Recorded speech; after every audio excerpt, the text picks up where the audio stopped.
औरंगजेब ही महाराष्ट्र की सबसे बड़ी प्रॉब्लम है? औरंगजेब की कब्र, उसे उखाड़ फेंकना सबसे बड़ी समस्या है? आप कहेंगे बिल्कुल सच, और देखिए आप दिखाएंगे और हम देख रहे हैं कि नागपुर जल रहा है, या यूं कहें कि बहुत अच्छे ढंग से सुनियोजित साजिश के तहत जलाया जा रहा है। लेकिन असली प्रॉब्लम, असली चाबी कहीं और है। नमस्कार दोस्तों, बेबाक भाषा के दो टूक कार्यक्रम में आपका स्वागत है। आज मैं आपके साथ चर्चा करूंगी महाराष्ट्र की सबसे बड़ी प्रॉब्लम की तरफ। उस पर हम बात करेंगे, और उस पर बात करने के लिए देखिए यह तस्वीर है किसान अर्जुन नागेर की। कैलाश अर्जुन नागेर, जिन्होंने ठीक होली के दिन यानी 14 मार्च को सुसाइड किया और पत्र लिख के गए वहां पर चल रही डबल इंजन सरकार देवेंद्र फडणवीस के नाम पर। और अर्जुन ने जिस ओर इशारा किया है वह महाराष्ट्र की सबसे बड़ी समस्या है।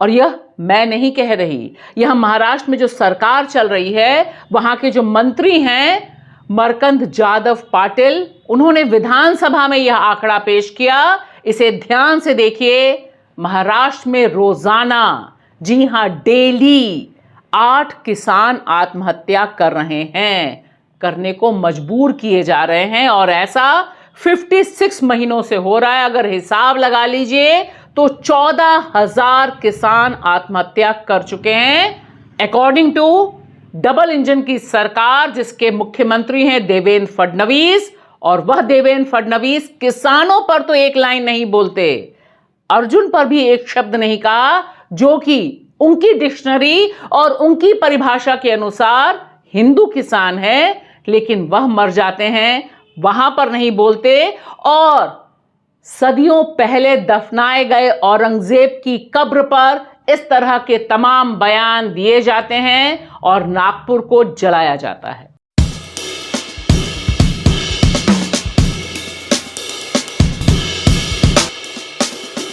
की जो सुनियोजित साजिश है, इसका एक सिरा फिर इसी मंत्री जाधव जी के बयान से मिलती है। यह बयान साफ साफ शब्दों में कहता है, जो विधानसभा में इन्होंने दिया, कि छत्रपति संभाजी नगर, जी हां वहीं पर जहां औरंगजेब की कब्र है, जिसका नाम बदलकर छत्रपति संभाजी नगर किया गया, छत्रपति संभाजी नगर और अमरावती के संभागों में किसानों की आत्महत्या बाकी जगहों से अधिक है।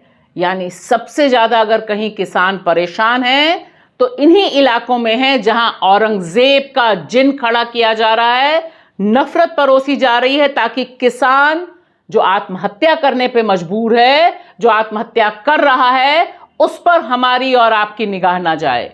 इन सरकारी आंकड़ों को फिर से देखिए, ध्यान से देखिए, और सोचिए कि महाराष्ट्र की इस सुलगती हुई समस्या पर आखिर देवेंद्र फडणवीस, नीतीश राणे और सारा का सारा बजरंग दल क्यों नहीं सड़कों पर उतरता है।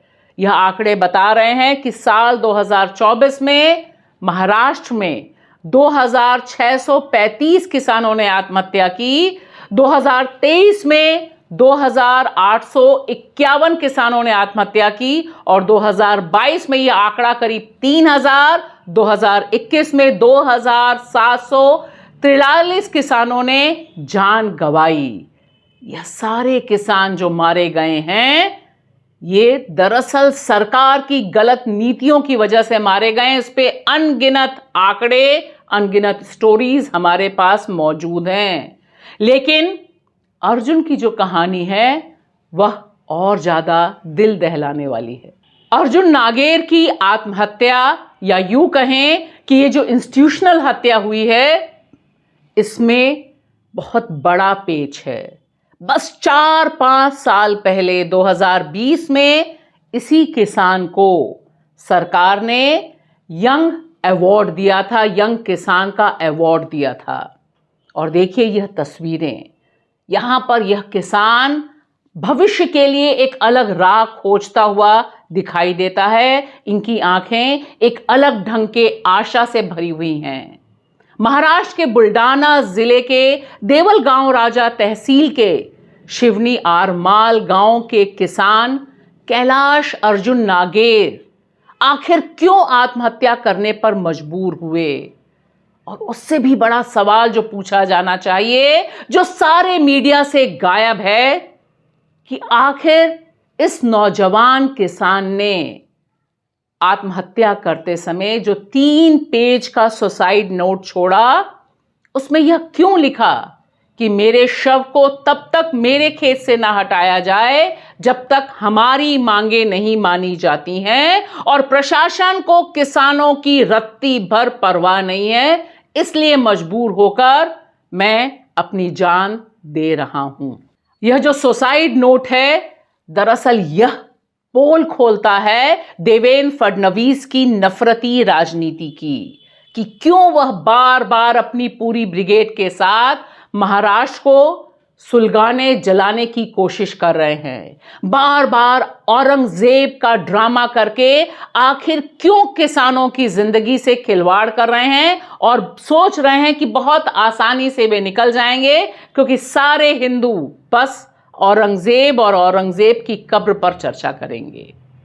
इस मुद्दे पर कांग्रेस प्रवक्ता अतुल लोंदे ने यही सवाल उठाए हैं। महाराष्ट्र में आज स्थितियां गंभीर है, कानून व्यवस्था बची नहीं है, पुरस्कार प्राप्त किसान बिजली नहीं मिलती, पानी नहीं मिलता, इसलिए आत्महत्या करता है। हजारों से किसानों की आत्महत्या हो रही है। ऐसे ऐसे नए नए हिंदू मुसलमान के मुद्दे निकालकर सामने लाने की कोशिश जो बीजेपी करती है और उसकी संस्थाएं जो है वो करती है, ये सारे देश को, सारे महाराष्ट्र को पता है।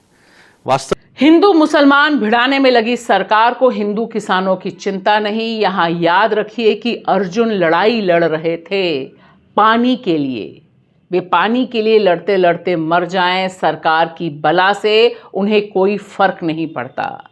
अर्जुन की पत्नी सुशीला ने जो कहा कि यह सरकार की वजह से, सरकार ने उनकी बात नहीं सुनी, इसलिए मेरे पति ने यह भयानक कदम उठाया। वह अपने लिए नहीं, पूरे इलाके के किसानों के लिए लड़ रहे थे। अर्जुन खड़गपुरना बांध से 14 गांवों को पानी दिलाने की लंबी लड़ाई का हिस्सा थे, उसके लीडर थे। पिछले साल तो उन्होंने इस मांग को लेकर 10 दिन की भूख हड़ताल भी की थी। लेकिन देवेंद्र फडणवीस और उनकी सरकार सिर्फ और सिर्फ कॉरपोरेट के हाथों में बिकी हुई सरकार नहीं है, बल्कि किसानों की इस वाजिब मांग को भी कब्र में दफनाना चाहती है, और इसीलिए औरंगजेब की कब्र को खोदना शुरू किया है उसने। और यह विडंबना या आयरनी नहीं तो और क्या, कि एक तरफ एक नौजवान किसान जिसे यंग किसान अवार्ड मिला, वह सुसाइड कर रहा है, और उसके बगल में जो खबर छपी है वह है कि किस तरह से 88 साल के किसान ने आत्महत्या कर ली, क्योंकि लोन एजेंटों ने उसके घर पर कब्जा कर लिया। दोनों खबरें अगल बगल छपी हैं, और यही महाराष्ट्र की असली तस्वीर है। महाराष्ट्र कांग्रेस के अध्यक्ष हर्षवर्धन सापकाल साफ साफ शब्दों में कहते हैं कि भाजपा की सरकार किसानों की जरूरी मांग से लोगों का दिमाग डाइवर्ट हटाने के लिए यह सब हिंदू मुसलमान का तनाव पैदा कर रही है। हो सकता है भक्तों को इसमें विश्वास ना हो, भक्तों को लग रहा होगा कि आज महाराष्ट्र में सबसे बड़ी समस्या कोई है तो वह है औरंगजेब की कब्र। लेकिन ध्यान दीजिए कि जिस समय हम आप बात कर रहे हैं, ठीक उस दिन भी महाराष्ट्र में 8 किसानों ने आत्महत्या की होगी, तो आपको कितना फील गुड हो रहा होगा, क्योंकि सरकार के पास इन किसानों के लिए कुछ भी नहीं है। याद कीजिए 2024 में ठीक 1 साल पहले एकनाथ शिंदे ने कहा था कि किसानों को हरि नाम का भजन करना चाहिए, और शायद औरंगजेब के नाम पर वह इसी तरह का भजन करवाने पर मजबूर कर रही है पूरी की पूरी आबादी को। शुक्रिया।